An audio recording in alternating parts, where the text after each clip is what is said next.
तो नमस्कार दोस्तों, आज हम बात करेंगे इंडिया और चाइना के बारे में कि चाइना इंडिया से आगे क्यों चल रहा है। आखिरकार दोनों सेम टाइम पर आज़ाद हुआ था। इंडिया आज़ाद हुआ था 1947 ईस्वी में और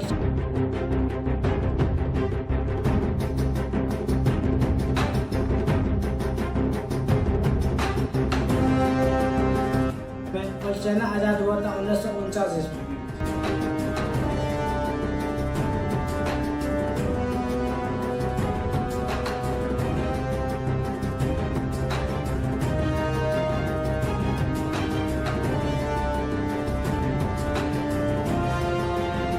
करीब 2 साल का डिफरेंट है। दोस्तों, आपको पता होगा कि चाइना और इंडिया का कभी सेम हुआ करता था और वर्तमान में आप देखिए दोनों में काफ़ी डिफरेंट हो चुका है।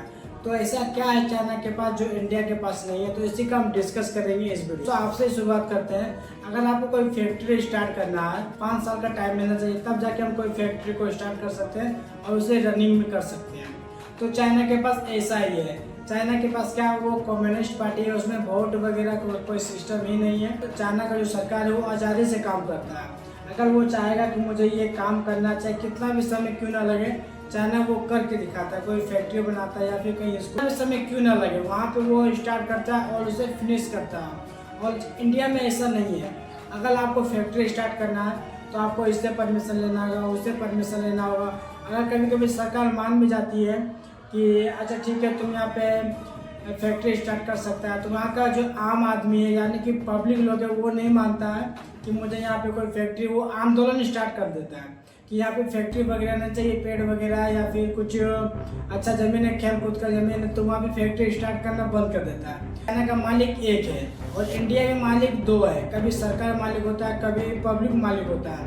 कभी सरकार मान जाती है कोई फैक्ट्री के लिए, पब्लिक लोग नहीं मानता है। बस ऐसा ही डिफरेंट है दोनों देश में। बात करते हैं एजुकेशन पर। दोस्तों, इंडिया का एजुकेशन है, किसी चीज़ में काम करते हैं तो वहाँ पे सिर्फ मेन ही काम किया जाता है। 100 में 10% वोमेन काम करती है, लेकिन चाइना में ऐसा नहीं है। अगर वहाँ पे कोई फैक्ट्री है तो उसमें 50% वोमेन काम करती है और 50% मेन काम करता है। यानी कि फैक्ट्री के अंदर जितना भी प्रॉब्लम है, जितना भी काम करना है वो सब वोमेन संभालेगी और बाहर का जितना भी देखभाल होता है वो मेन संभालेगा।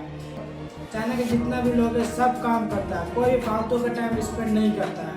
और इंडिया में आप देखिएगा तो पढ़ा लिखा इंसान आज बेरोजगार बैठा है कि मुझे कोई काम नहीं मिल रहा है, कोई मुझे जॉब नहीं मिल रहा है, हमेशा बेरोजगार ही बैठा है। लेकिन इंडिया में ऐसा नहीं है, उसके हिसाब से उसे टैलेंट किया जाता है। अगर मान के चलिए चाइना में कोई बच्चा पैदा होता है तो उसका टैलेंट के हिसाब से उसे वो फील्ड में डाल दिया जाता है। लेकिन इंडिया में ऐसा नहीं है। अगर इंडिया में कोई बच्चा पैदा होता है तो उसके पेरेंट्स लोग उसको हिसाब से डालते हैं कि मेरा बेटा पढ़ लिख के कोई इंजीनियर बनेगा, डॉक्टर बनेगा, कोई भी गवर्नमेंट जॉब मिल जाए, बस उतना ही उसका बस ध्यान होता है, उसका टैलेंट नहीं देखा जाता है। और चाइना में ऐसा नहीं है, वो टैलेंट के हिसाब से वहाँ पे परफॉर्मेंस किया जाता है। बस ऐसा ही डिफरेंट है दोनों देश में। अब बात करते हैं दोस्तों कि चाइना आगे क्यों चल रहा है और इंडिया इतना पीछे क्यों है। तो चाइना का जितना भी मालिक होता है वो एक देखने वाला होता है। यानी कि चाइना का जितना भी मालिक है वो एक आदमी संभालता है। अगर कहीं पे कुछ काम करना है तो वही सरकार वही काम करेगी, चाहे वो पब्लिक माने या ना माने।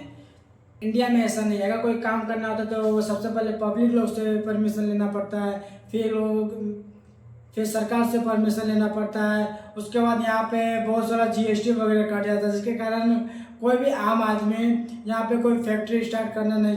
दोस्तों, अगर आपको कभी मौका मिले कि आपको चाइना की तरह बनना है तो आप क्या चीज़ का रोल अपनाएंगे, कमेंट करके जरूर बताइएगा। और वीडियो यहीं तक था। वीडियो कैसा लगा कमेंट करके वो भी बताना है।